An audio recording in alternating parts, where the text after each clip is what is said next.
Good morning, everyone, and welcome. This is Joe Scarice, your co-founder and co-host of the Creative Birth Strategy podcast and house here on Clubhouse. Always excited to provide education, networking, and opportunities. So we're going to get here started here in just a few minutes. I want to thank always our sponsors first, because without them, we wouldn't be here providing you this great strategy discussion every Sunday morning, 9 a.m. Eastern Standard Time. I would like to thank Mr. Yardell Perkins of Perkatech, our social media strategist and our architect to our podcast and video and graphic artwork. Without him, we wouldn't even be here to get this started. But I want to thank him, reach out to him with any questions in regards to social media discussions and strategy. I'd like to thank Mr. Eric Moss of MB Capital Solutions, where I'm a referral partner, providing unsecured business lines of credit for real estate professionals and B2B individuals for real estate holdings. Been working with them on a unsecured business line of credit program for quite a while now. So I really appreciate their relationship and our relationship here at the clubhouse room, and obviously the podcast. I would like to thank Lenmark Capital, where I'm a senior loan analyst, providing asset-based lending nationwide for real estate investors throughout the country, providing DSCR, fixed to rent, fixed to flip, new construction, multifamily, mixed use, advisory strategy. I'd like to thank Realty 411, Miss Linda Pelagas, who provides a national publication and a national events for real estate professionals throughout the country.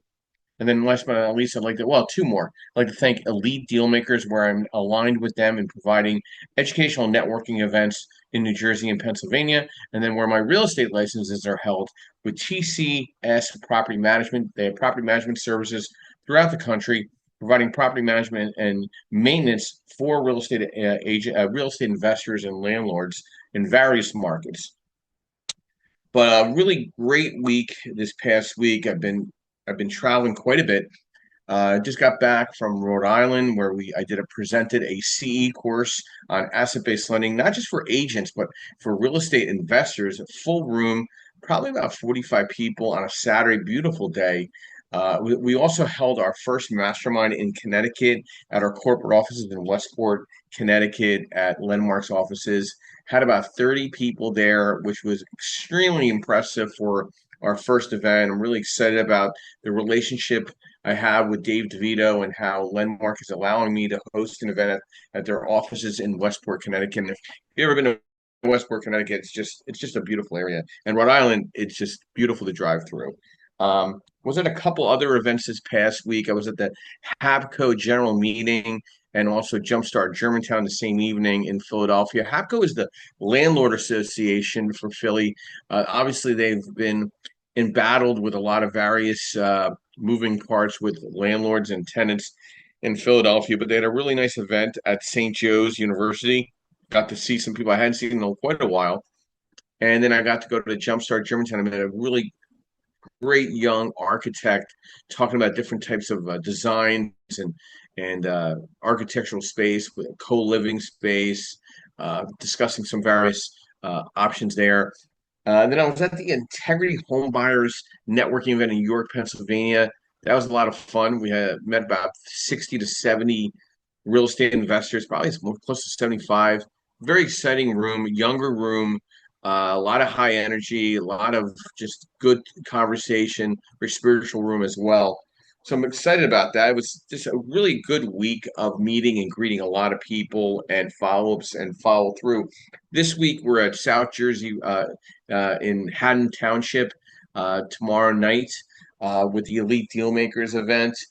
Tuesday, well, I'm most likely going to be either in Reading or Rye, New York. Wednesday, I'll be in Lancaster. Thursday, I think I will be probably South Jersey. And on Saturday, we have another great event in Philadelphia, working with the Sub 2 community and the owners team of Sub 2 community at my offices. So a very full week, a little more local, a little less travel. But let's get caught up on the market real quick here, and then we'll dive into our discussion, the state of the economy and how it's impacting on real estate investing. So I think people are very focused on rates, and let's be honest, rates haven't moved much. The media could tell you whatever you want to hear, but we closed at 6.90 on the 30-year, on the 10-year treasury, which was a little elevated, but nothing too crazy. Probably the unemployment numbers probably impacted a little bit, but I think those employment numbers they could settle down a little bit. They were a little high, but not too high. I'm seeing actually decent job reports in the private sector. The 5-year treasury stayed still. We were still locking loans between 6.875 and 7%. And guess what, guys? The national average of the rate for the last 40 years, guess what it was? 7%. We're right near where we need to be. Problem you still have some inflated values. You are seeing more days on the market on properties. You're starting to see people taking properties off the market that were flipping and then potentially refinancing and holding now. So you're seeing some of that. You're seeing some price drops a little bit here and there. Certain markets are staying very hot because inventory is just not there. I mean, technically, it sucks for a lot of real estate agents with a very stagnant real estate inventory. The people that have these low rates, they're not moving, so they're not going anywhere. So that inventory is not going to come suddenly off the market unless there's something traumatizing that happens in the family. So I'm just trying to see if there's anything else that catches my eye. Um, some single family serious delinquency rates decreased in March. So multifamily delinquency, that's kind of an interesting landscape right now because it's moving up. It's pointing up. That eat, work, and live environment is starting to take a little beating. Okay, so that's interesting to see that article. It caught my eye. See what else caught my eye this week on some articles that I posted. Some top rental markets. I agree with a lot of this. I agree with Richmond, Virginia, and Raleigh, North Carolina. I'll be in Raleigh this quarter coming up. I was in Richmond this past quarter. Great, strong market. I think Pennsylvania and Virginia are really have some top metros. We're looking at Allentown, Pennsylvania, very strong. Back down to Virginia, we got Virginia Beach. Then out in the Midwest, we got the Omaha and St. Louis metro areas, and certain areas of California are still holding tough in that single family hot rental market. Pittsburgh is strong. I like Pittsburgh a lot. I was out there. I'm going to be going back out there in June again. So I feel like that's a very consistent, strong market. And another article caught my eye. Multifamily permits fall below pre-pandemic levels. I think people are starting to get a little nervous with all these developments where they were thinking maybe condo development, then they were going multifamily development, and their costs change, permits change, abatements change. So you're seeing kind of a slowdown there. I think that allowed the single family landlording to kind of not get completely compressed on DSCR. So that is hopefully a balancing act right there. I was seeing a lot of malls bringing multifamily space to their malls. That might have a slight slowdown. That might go more the 55 plus environment. I'm starting to see more 55 plus multifamily development coming along in various spots in various markets as well. See here one other article that caught my eye. Some migration trends that we're seeing. We're seeing interstate moves surge during the pandemic, but now settling down. We're seeing homeowners with low rates are staying put. Migration to low density areas have persisted, so that rural to suburban market is still staying very frothy in a good way. And then the Sun Belt still leads amongst all the migration markets as well. Let's see here, anything else catches my eye? We dive into our subject. I'm seeing construction activity driving home prices down a little bit because some of the new construction is now build to rent. So that'll be interesting depending on what market you're in and how that impacts. So let's dive in to our subject at hand, and then we'll open it up, obviously, to our moderators.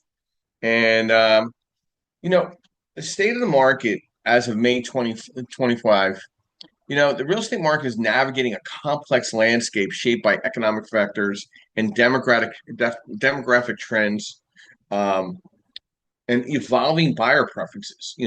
We need to stay ahead of what's going on in the latest developments. Mortgage rates, like the 30-year, is hovering between 6.67 and 7.04.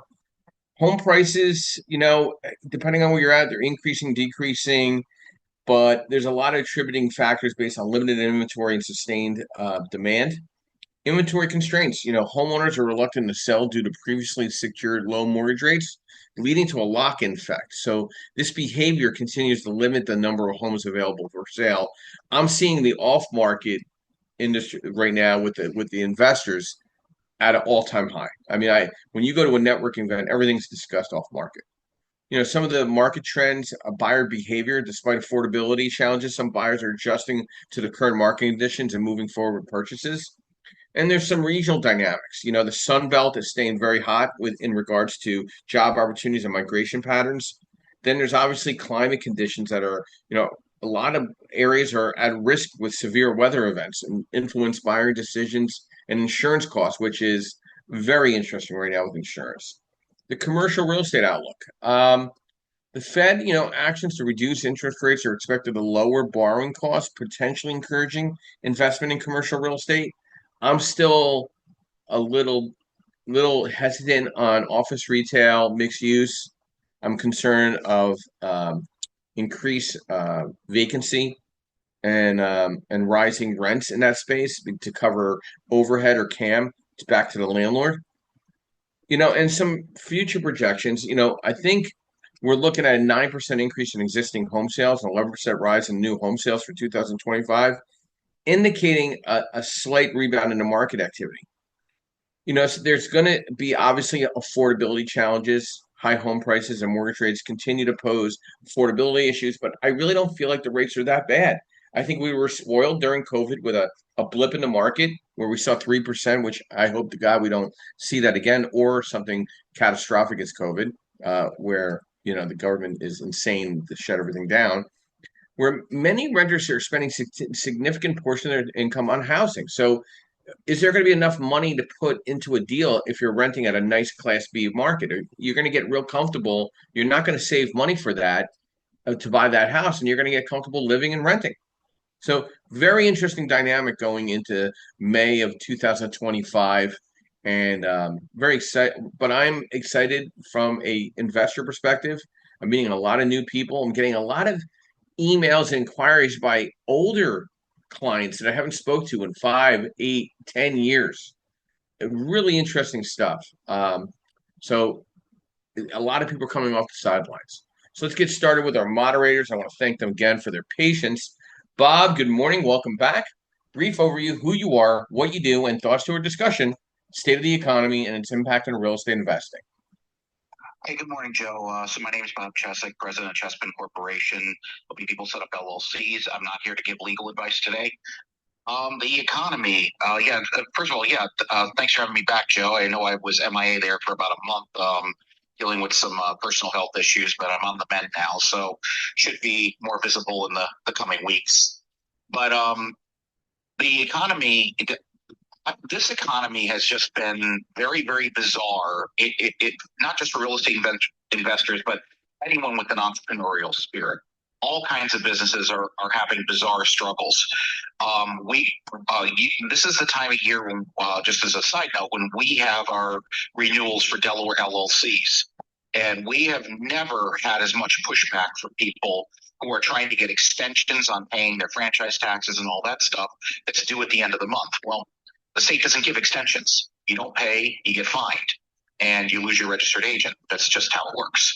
So unfortunately, we've been seeing more pushback, and it's just because of the wackiness of the economy.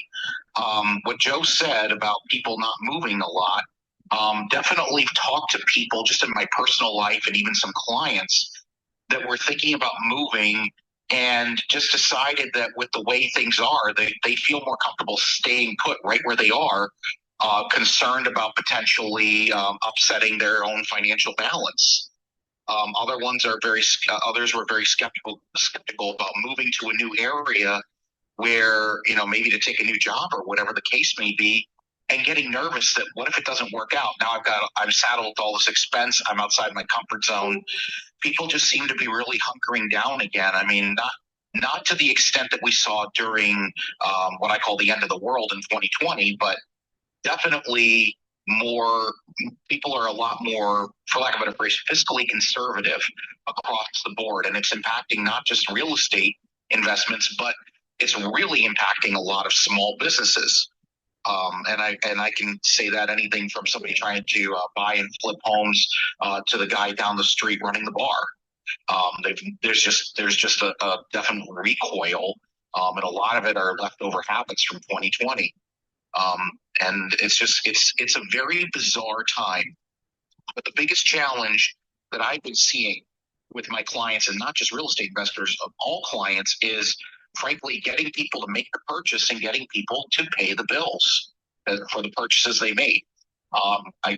I'll let Joe discuss whether or not credit card or loan defaults are at a high or low. That's his department. But the biggest thing I think that you're going to have to take a look at when you're getting into real estate investing right now, or with even if you've been in it for a while, be more careful and be more selective with what you're doing, the purchases you're making, and the moves you're making.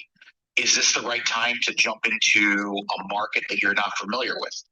Maybe not right now. Stick with the market you're more familiar with, where your resources are more concentrated.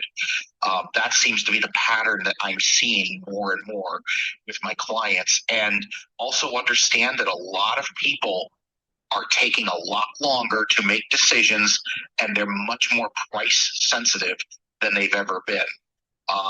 Prices haven't come down lately. They've generally gone up, and there's a lot of also fear with the tariffs, but that's all whole other discussion I don't want to get into. But the bottom line being, the state of the economy is affecting real estate investment. It's also affecting small businesses and entrepreneurs across the board, as customers have become a bit more reserved, as I've seen it, at least in the markets which I am currently dealing with. Nothing was intended as legal advice. Joe, back to you. Thank you, Bob. And I always appreciate your time on here. And, touching on real estate delinquencies as of May 2025, it reflects an ongoing challenge across various sectors, particularly commercial real estate, while residential mortgage delinquencies remain relatively stable. So, overall CMBS delinquency rate, meaning the commercial real estate space, stood at around 5.7, about 4 basis points increase from the previous month. This is as of May. So it's on the rise. Office sector is seeing a balancing act right now of delinquency. So it's still at a high, but vacancy rates and decreased property values are definitely going to be impacting office sector probably over the next year or so. Multifamily delinquencies for multifamily increased about 4%, up another 4% from the previous year. Uh, Definitely attributed to oversupply and changing demand dynamics in multifamily. In residential mortgage delinquencies, I'm seeing the 1 through 4 space increase at least 4%, up another 10 basis points from the previous year. I see delinquency rates for conventional loans remained near historical lows. That's because a lot of the people that have that 3% rate are not leaving anymore. Government-backed loans, delinquencies for FHA and VA rose more significantly, reaching about 11%, indicating a greater stress amongst those borrowing groups.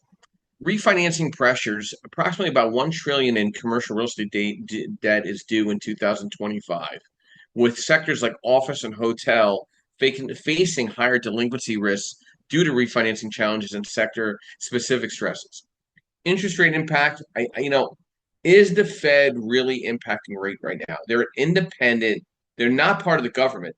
I think people don't realize the Federal Reserve is not a department of the government. They are hopefully an influencer to the rates, which I am not seeing a lot of that. And I'm seeing significant headwinds right now and misinterpretations by the market reflection to what the Fed is saying. And we're in the first 100 days of President Trump. We can't really get a gauge of what he's doing and his staff is doing and what that looks like for at least another to the end of this year. I mean, right now we're riding off the previous past 4 years. So we have to kind of wait and see how all these moves they're making very quickly and how that will impact the bottom numbers. I don't really care what the media has to say. I care about what the numbers have to say. So it'll be very interesting to see how that looks. Good morning, Brian. Welcome. Brief overview of who you are, what you do, and thoughts to the discussion, state of the economy, and its impact on real estate investing. Joe, thanks for having me. My name is Brian Guth. My wife and I own LG Homes Group up here in upstate New York, Rochester, New York. We are both have full-time jobs. We have basically part-time real estate investors with its fix and flips, fix and holds, and Airbnbs. And I agree with the previous commentary and Bob, just kind of just a strange atmosphere right now. And I'm definitely seeing kind of a wait and hold, kind of wait and see approach, both from kind of my personal circle as well as kind of some of the market itself. From a real estate market, I'm definitely seeing a softening of the market here in upstate New York, where properties on the market a little bit longer, a couple price drops. But the big thing up here is the delayed negotiations, where basically you put in your highest and best offer and kind of go with, you can have escalation clauses. And although our inventory is historically low, it was very rare that someone passed through delayed negotiations, meaning that basically the price, it was almost like a silent auction to get to the number the seller was expecting. And we're seeing more and more go past delayed negotiations. That's what I'm seeing, where the market's kind of softening. And for me personally, from an investor perspective, there is just the ambiguity of the market. I have a couple of properties under contract that I'm looking to fix. Still debatable whether it's going to be fix and flip or fix and hold. But I do kind of worry about, okay, what will the expenses be as far as when I need to rehab these properties?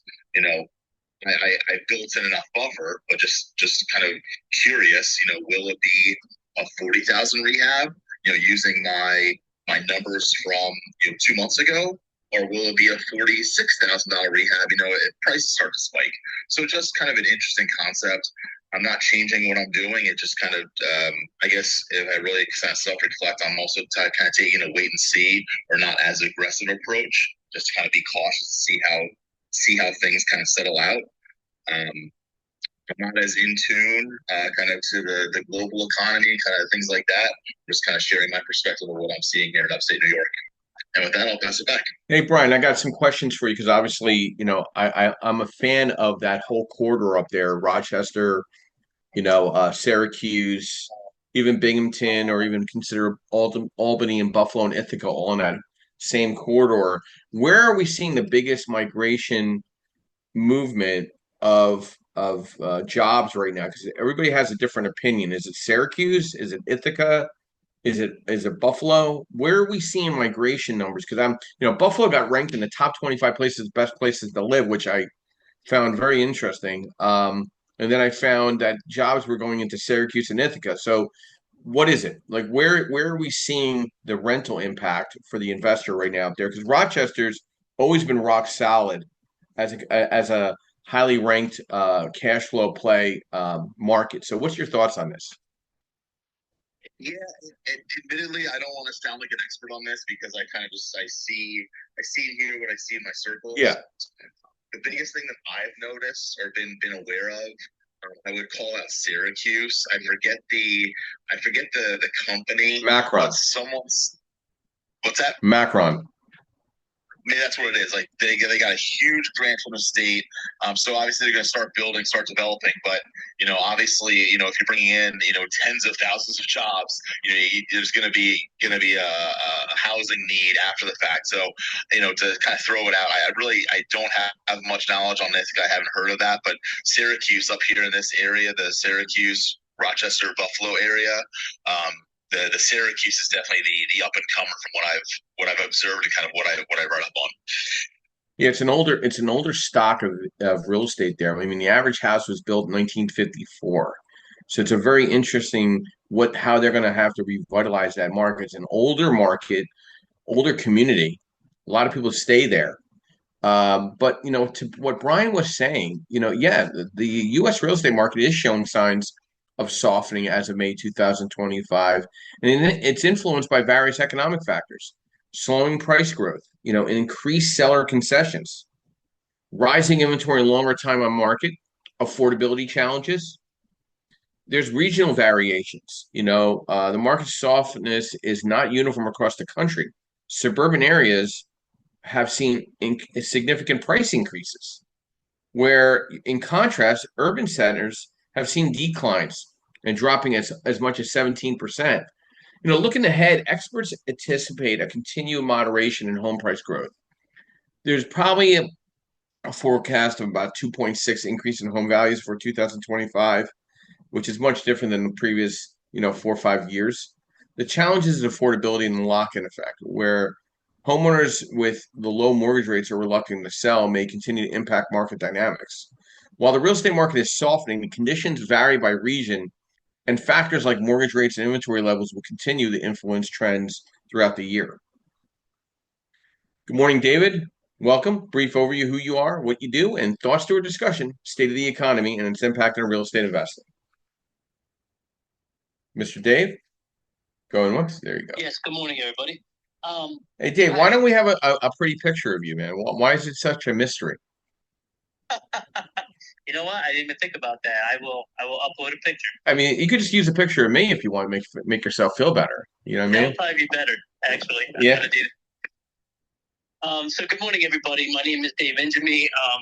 For those of you that haven't met me or haven't heard me speak before, I handle a few things in the industry. I handle title insurance in all 50 states, property and casualty insurance also in all 50 states, and I additionally help Joe on his team with lending at Lendmark for investment properties.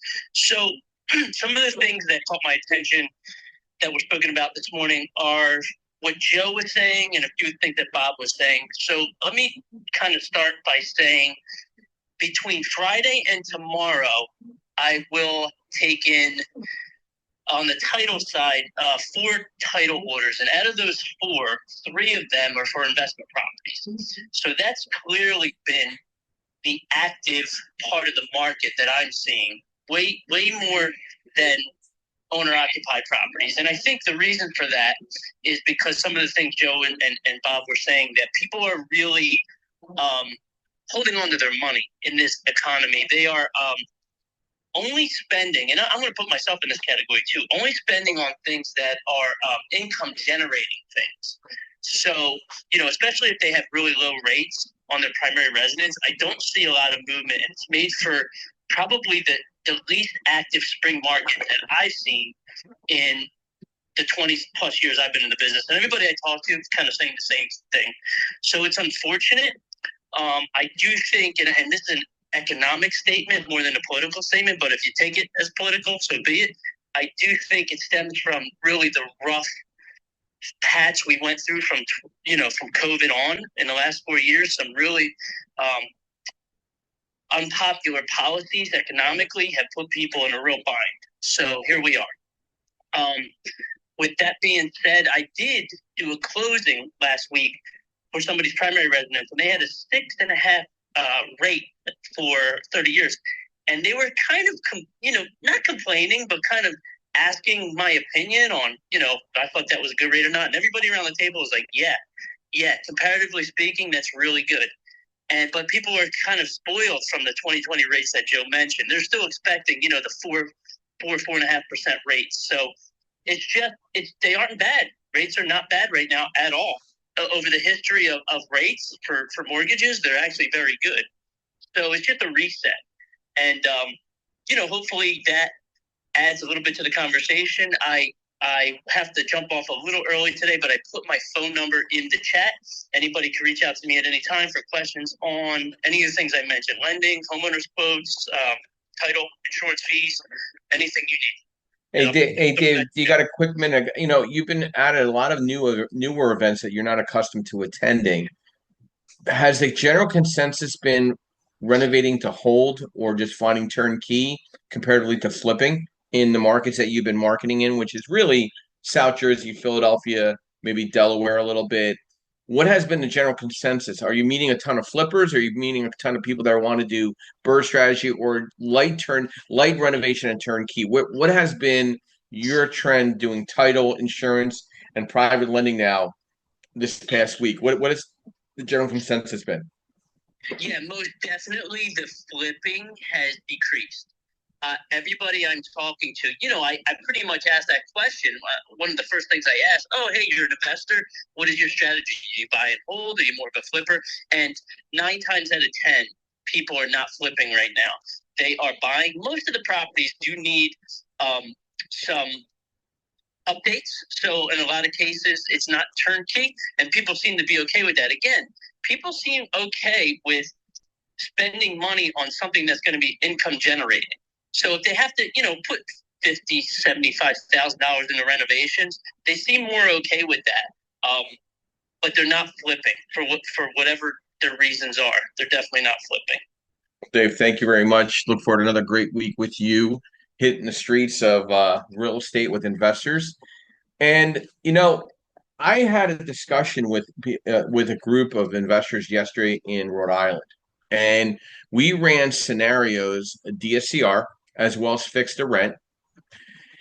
And there was a bunch of real estate agents in there, which were getting CE, continuing ed. I saw the light bulbs going off. They were looking at the opportunities. A lot of these real estate offices are pivoting right now. Suddenly, they have a commercial division because home ownership is just low. I mean, all these boutique real estate offices are opening suddenly commercial divisions and are talking about having discussions on a commercial outlook. Like that scares me because a lot of these individuals just don't have the transactional experience to even dip their toe in the pond. I mean, none of them even haven't even thought about taking a course at CCIM or anything like that, which always makes me a little nervous. I'm going to see a lot of mistakes made in that space, a lot of miscalculations. But that's where a lender like myself picks up opportunities in the bridge financing when they screw up. But I digress to we ran over debt service numbers, and this one gentleman was great, had a lot of experience. We ran the debt service numbers, and he was at around 1.6 on the DSCR when we did the equation. And I said, well, how are you calculating your depreciation on this property, and what's your game plan of ownership on this property? He goes, well, I'm 52. I'll probably own it at least till I'm retired. I said, well, then, you have the 27-year depreciation. Why don't you take it as a 10-year and take all of it up front? Because by the time you're 62, 65 years old, does it really matter any more depreciation on that property? It's going to be all cash flow.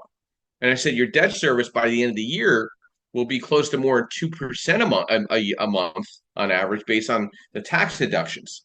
And these are just suggestions. You need to sit down with your bookkeeper. You need to then relate that to your CPA to see what that impact. And a lot of people were like, wow, where the hell did that come from? Nobody really thought about that. You got to think the whole way through if you're holding these properties. Are you holding it for the next 30 years? Are you holding it for the next 10 years? The average investor does something with their property over the immediate 7 years. That's the average. I like to know that you are going to keep it for the next 30 years, but that's not the likelihood based on the industry trends don't show that. And then again, you have to think this through, whoever you're working with in your team of experts. But also, is flipping versus burr strategy the thing in May 2025, right? Both flipping and burr strategy remain very viable real estate investment approaches. However, each comes with its own set of advantages as of this month, right? Higher demand for move-in ready homes, right? House flipping.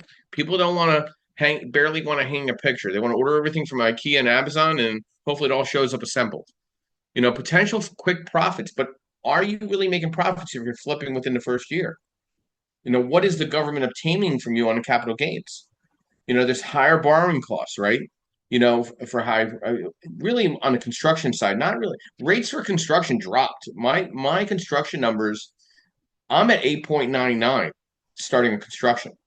I could technically do a no point deal at 10.5. That's where we're at right now. It dropped a full point in construction numbers. The DSCR numbers did not come down. They leveled off. We're still between 6.875 and 7%. But right now, construction money is probably the cheapest I've ever seen in quite a while. Okay, so to borrow money, what's the plan? Are you flipping it or are you holding it? Then let's talk about what that interest rate should look like from an interest only perspective, because are you going to be refinancing it in 6 months, 3 months? Are you flipping it in 6 months? We need to know what the holding period is so we could justify the right potential and what kind of money you want to put down as a down payment, depending on your experience level on a rehab versus a flip, right? So there's definitely more tax advantages to consider with BRRRR strategy. And I'm not your tax accountant. I'm not your CPA. Please refer to a professional in your space. And then there's the long-term appreciation. Now, we know these appreciation numbers are not going to be as frothy as they were the previous 5 years, but the steady rental income, and I'm seeing Section 8 affordable housing becoming a very much a forefront in every urban setting in the country. Okay. Uh, but I don't really think rates are bad. I think they're very good. If you're using a 7% average rate to analyze your deal on a DSCR, I don't think it's a bad rate to kind of justify. I think the lending standards are getting stricter for banks and credit unions and local banks because they got beat up pretty bad. But on the hedge fund space, I mean, the guidelines are what they are. Okay, if you're going to buy in a very blighted area with board ups, we're not gonna just take a blind eye to that. We're going to look at the crime stats, right? We're going to do a data verifying you and your business partners to make sure you're legitimately good, integrous individuals. I've had some very interesting conversations in the past couple of weeks on individuals' background, thinking they deserve an LLC loan, and I'm like, listen, you can't be on the loan at all because of your background. And then some others, we got them clearance. So again, I have deeper discussions for people either to short-term or long-term money. But in the current market, house flipping may offer quicker returns, but come with higher risk and costs, especially due to elevated interest rates and renovation expenses on the back end for the home buyers. Conversely, the BRRRR strategy provides longer-term benefits through steady rental income and tax advantages, but it requires significant upfront capital and longer investment horizon. You're going to need to surround yourself with good maintenance individuals and good property management. Your choice between these strategies should align with your financial goals, risk tolerance, and investment timeline. Felix, good morning and welcome. Thank you for your patience. Brief overview, who you are, what you do, and thoughts to our discussion this morning, state of the economy and its impact on real estate investing. Grand Rising, Joe. Grand Rising, everybody. Thank you for having me as always. Felix Buchanan Sr., the JLix Group, Buchanan Team Enterprises. I do credit repair, business funding, wholesaling, rehabbing, and a host of other real estate services. I believe that the markets in which that I operate in are very user-friendly. User-friendly, investor-friendly. Obviously, the very first thing that you need to know when you're doing investments, especially in any economy, is knowing your market. Know what market it is that you're investing in. Understanding, knowing your comps, knowing your numbers as far as your rehab. Make sure you evaluate your deal to a T.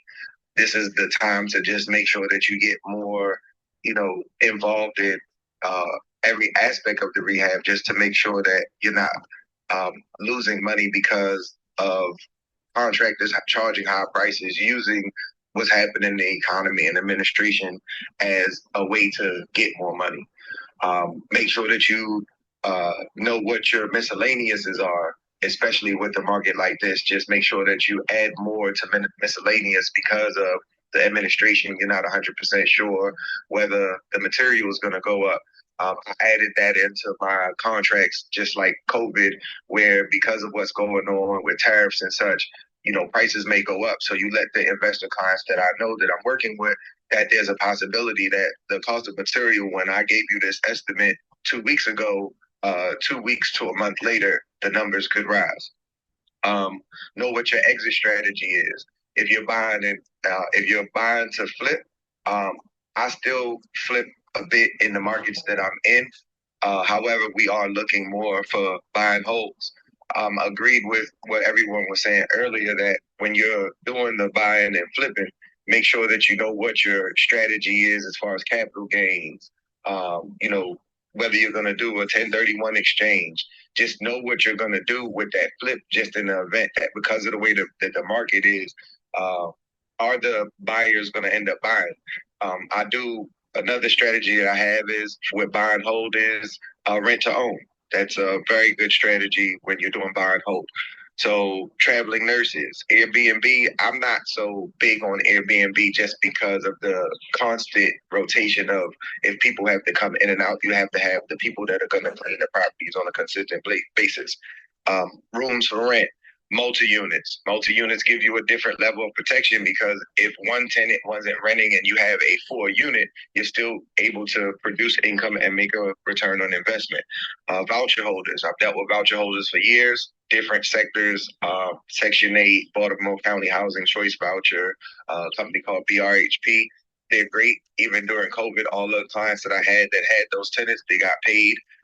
It's just a matter of how you screen those voucher holder tenants to know whether or not, um,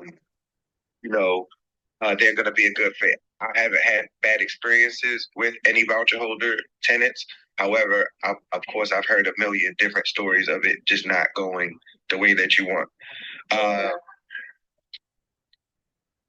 know the price of your materials, even if you're utilizing a contract, and if you're using contractors that are doing, um, you know, labor and material included, make sure that you are being mindful of what the cost of that material is going to cost you and how it can and can't hurt you within your rehab. And my last thing is that I do believe that this market is more rental friendly than it is for purchasing homes. So obviously the MLS isn't going to provide the best properties. I do a lot of wholesaling as well. So you have an option to also make money in different sectors if you connect with other wholesalers that will, you can market properties to other investors, and then you make an investment and make money that way. And that's my knowledge for the day. And back to you, Joe. Thanks, Felix. As always, I've known Felix close to 20 years. It's always great to rekindle relationships and working with individuals such as Felix. Thank you. Thank you.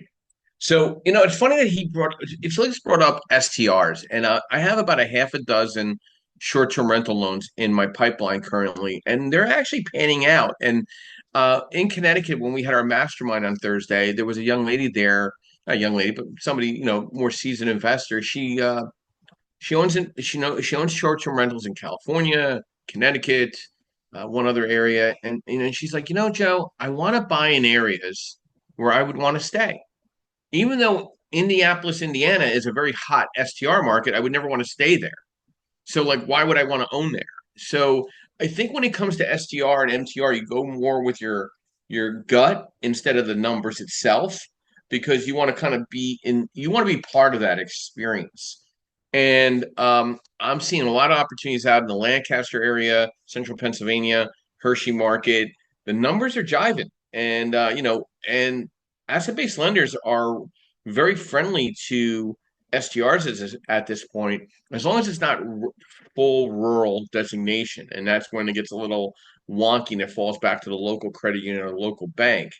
But the numbers are very good. I mean, we're coming in like 6.875 to 7% on loans, and they're debt servicing. But we do take a look at the market rent, just God forbid the experience doesn't pan out per se. And that's really always a concern I have, because I want to cover myself. But knowing your real estate market is, understanding your real estate market is so crucial, in the state of a market, because you need to understand whether buying, selling, or investing, or just keeping an eye on the trends. These factors are very important to consider when you're a real estate professional, and whatever level you're at, whether it's property management, buying or listing sales. You got to know local market trends, what the home price is, what the sales volume looks like. What's the DOM, the days on the market? What's the inventory levels?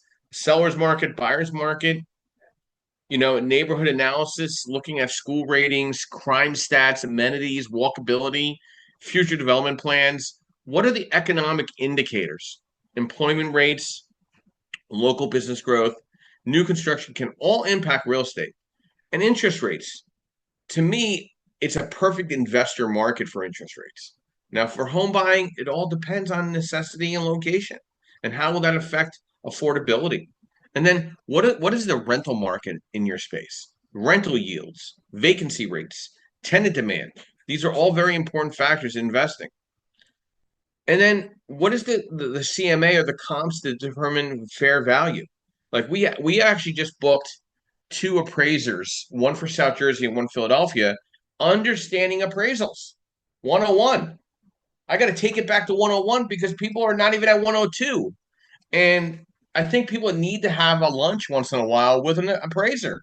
Have a cup of coffee, buy them a cup of coffee, learn what's going on in your market. If there's a real estate networking group that you're a part of and there's an appraiser there, you want to pick their brain. Take them out to lunch. Believe me, they'll for a free lunch, they'll tell you anything you want to hear. Very important to understand where the state of the economy is because appraisers know where things are going.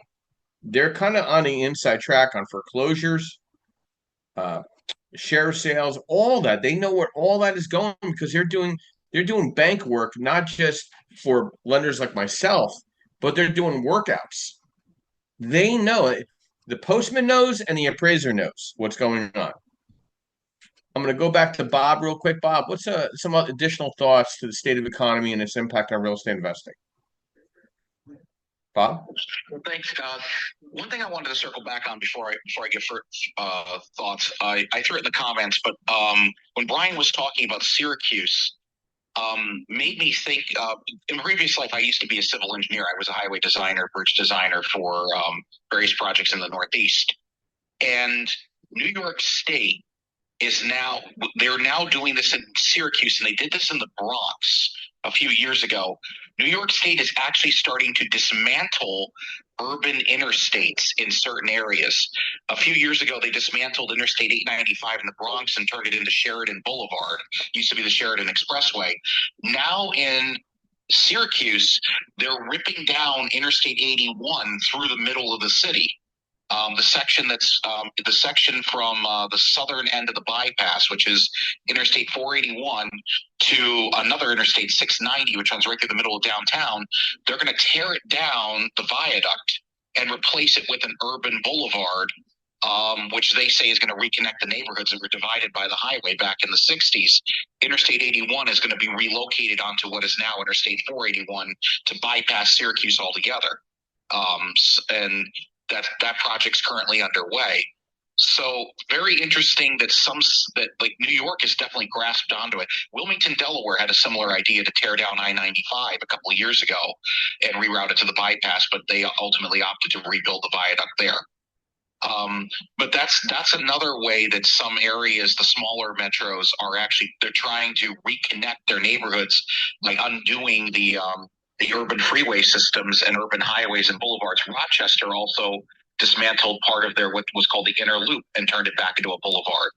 So again, New York seems to be a hot spot for those kind of projects. I wouldn't be surprised to see others come up in the future, especially in New York. But as for getting back to the whole idea with the economy, the big thing that I think and listening to what everyone touched on, like you said there, Dave said he's definitely seeing more on the investor side than the owner occupied side. I wound up owning my childhood home last year, and trust me, Joe and you and I have had offline discussions about how that's changed my perspective on a few things in life, that now I own a physical piece of property. And it made me rethink. It's like, okay, well, I have my own piece of land. I don't have to go out there and hunt for it, or, I still have my apartment in Delaware, but I could get rid of that at a moment's notice and have a place to go if I really want to. The only problem with that is it's in Scranton, but that's another story. So, but the idea being that I don't want to, sell this property and go look for something else anywhere, anytime soon. But just the major thing to watch for, especially with the investments, is if you're going to be looking for investment properties or where you're looking to, you still have to kind of consider where are the places where people want to move to, where are the places where economic activity are happening. We definitely saw so much happen in the past 5 years. Pennsylvania got an unusual boost in the 2020 census because a lot of people from the New York metro area moved to the Poconos, and that pushed up the 2020 census. But once New York reopened, a lot of those people moved back closer to or back into the city. So you have to watch the trends, watch the demographics for where you're going. if you're and I did find the most interesting that Joe mentioned about the multi-use, the live, work, play theory, where they were building these like I call them fake downtowns, urban town centers with the shops on the bottom, the houses on top. And I always thought that was an interesting concept, but I always kind of wondered, why would you move into a place like that versus actually moving into a real downtown if that's what you were looking for? So that's going to be another space to watch, especially with the malls being converted to God knows what now. But this is a topic I think that could be revisited every few months, because simply put, we're going to see a lot of changes in the economy. We're seeing a lot of craziness in 2025, and depending how President Trump handles the economy and the tariffs and all that, we could be looking at some very interesting economic changes. So be ready to change at a moment's notice if you're in the market, but also be aware of the fact that you're just going to have a lot of people that are going to be holding back and conservative right now. Joe, back to you. Thank you. And I do hope that some of this movement politically brings jobs back to the United States internally, domestically, and bringing back a platform of job opportunities for people in the country, and not having to migrate as much as they once had to be able to afford to live. And Felix brought up a really interesting dynamic, which on the appraisal side, we're now, I mean, and Brian was actually a client of this circumstance. I am allowed to pick the appraiser to be put on the panel that you might be more comfortable with. Now they're not going to do something illegal. They're going to do it just, but it puts you at a comfortable space, knowing that I'm sitting where I'm sitting, and your appraiser is from your immediate market. They understand your property. They understand the market itself, because I'm just underwriting the file based on the appraisal, because I'm an asset-based lender. So I'm focused extremely heavy on a good appraisal. And the appraisal will make or break an investor in this market right now, based on after repair value, as is value, current stabilized value, rental market, air DNA market for STR, MTR. These are very important numbers that weigh heavy on the appraiser. I'm also seeing some disputes back and forth based on certain comps not being used, and and justifying why or where or when. You can't go 25 miles out to take a comp on a property. It's got to be within the market. It's got to be relevant to the asset itself. It's got to make sense. So I see the entrepreneurial spirit of the real estate investor being defined, at the state of the economy market here. And we're going to have this discussion probably after the summer, just to see how things go, probably in September. It's blend of vision and resilience and risk tolerance and strategic thinking. Unlike passive investment approaches, real estate investors with an entrepreneurial mindset actively seek opportunities to create and grow wealth through property related ventures.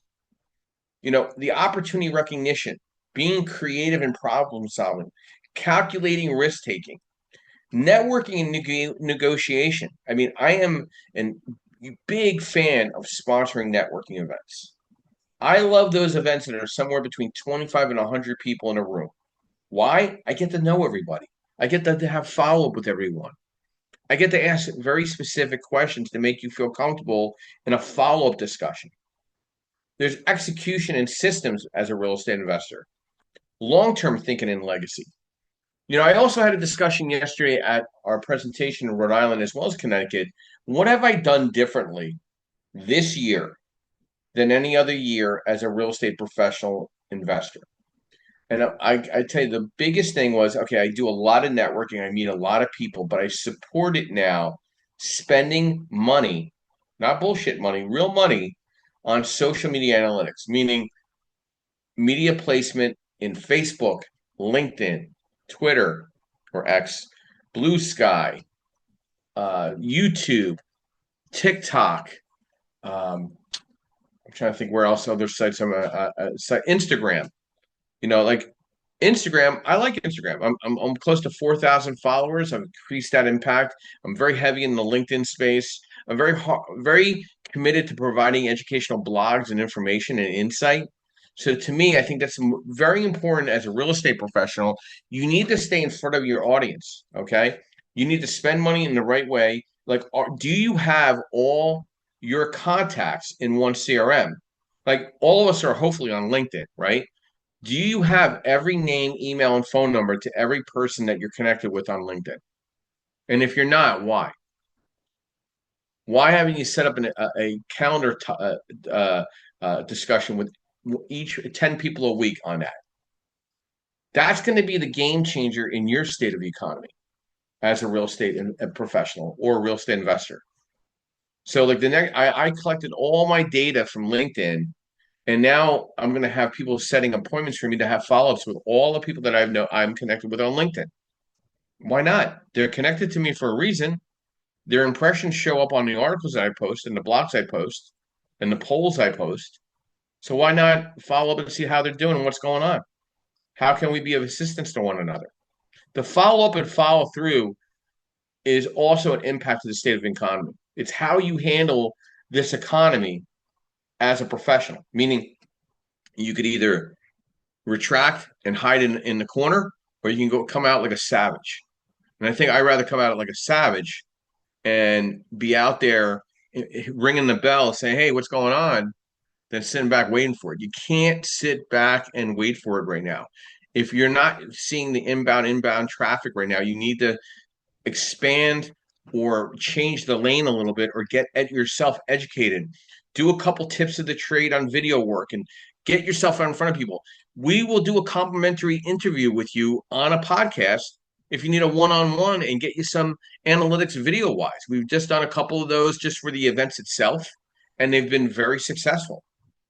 But again, I'm not in your, I might not be in your market. So, if you need help from afar, we're here to facilitate that here at the Creative Bird Strategies House and Podcast. I think it's very important. We separate ourselves from any other clubhouse room here on Clubhouse because we're trying to make sure you walk away educated, you walk away insightful, and two, if we can help you grow in your business, we're your biggest fan. Brian, quick final thoughts on the discussion this morning, state of the economy and its impact on real estate investing. Yeah, thanks, Joe. I always like following Bob in these discussions. He brings up great points.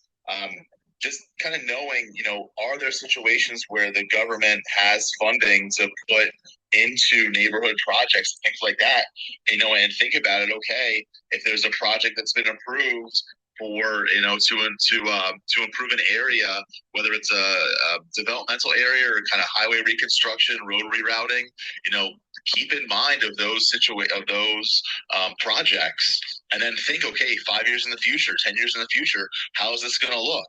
I've seen firsthand. You kind of scoop up some properties today where the value is 100 grand, and in 10 years it'll easily be at 400 grand because of the outside factors of government influence as far as kind of injecting funds in a certain area. So that was a great call out. I think that kind of ties into the economy, some of the government funding, and just in general how those items can impact the real estate investment landscape. So good heads up by Bob there. Thanks, Brian. Felix, your final thoughts to the state of the economy and its impact on real estate investing.